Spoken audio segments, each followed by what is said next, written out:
എന്റെ ജാമ്യത്തിലാ നമ്പീശൻ ഓമനക്കുട്ടനെ കല്യാണം കൂടാൻ വിട്ടത്. എവിടെ അവൻ? കാറിന്റെ മുൻസീറ്റിലുണ്ട്.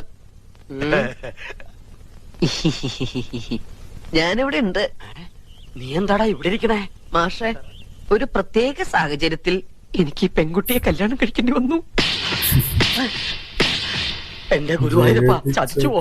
ചതിച്ചത് ഗുരുവായൂരപ്പനല്ല, മറ്റേ ചെറുക്കന്റെ വീട്ടുകാരാ. അപ്പഴാ ദൈവദൂതനെ പോലെ ഓമനക്കുട്ടനെത്തിയത്. ദൈവദൂതനല്ലോ, ഇവനെന്റെ യമദൂതനാണ്. എന്റെ കാഞ്ഞിരക്കാട്ട് ഭഗവതി, ഞാനിനി എവിടെ പോയി വിളിക്കാം? മാഷെ, എന്റെ കൈവിടരുത്. ഇപ്പൊ എന്റെ കൈ വിടുക. ഇനി നീയായി നിന്റെ പാടായി പൊയ്ക്കോളൂ. അയ്യോ, അങ്ങനെ പറയരുത്. എനിക്ക് മാഷ് മാത്രമേ ഉള്ളൂ.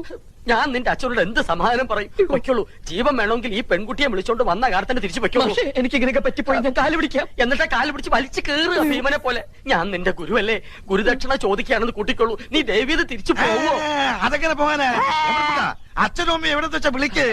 അരിയും പൂവെറിഞ്ഞ് മുഹൂർത്തം കഴിയുന്നതിന് മുമ്പ് പെണ്ണിനെ അകത്തേക്ക് കേട്ടാ പറയേ. ഒന്ന് ഇറങ്ങി പോകണ്ട.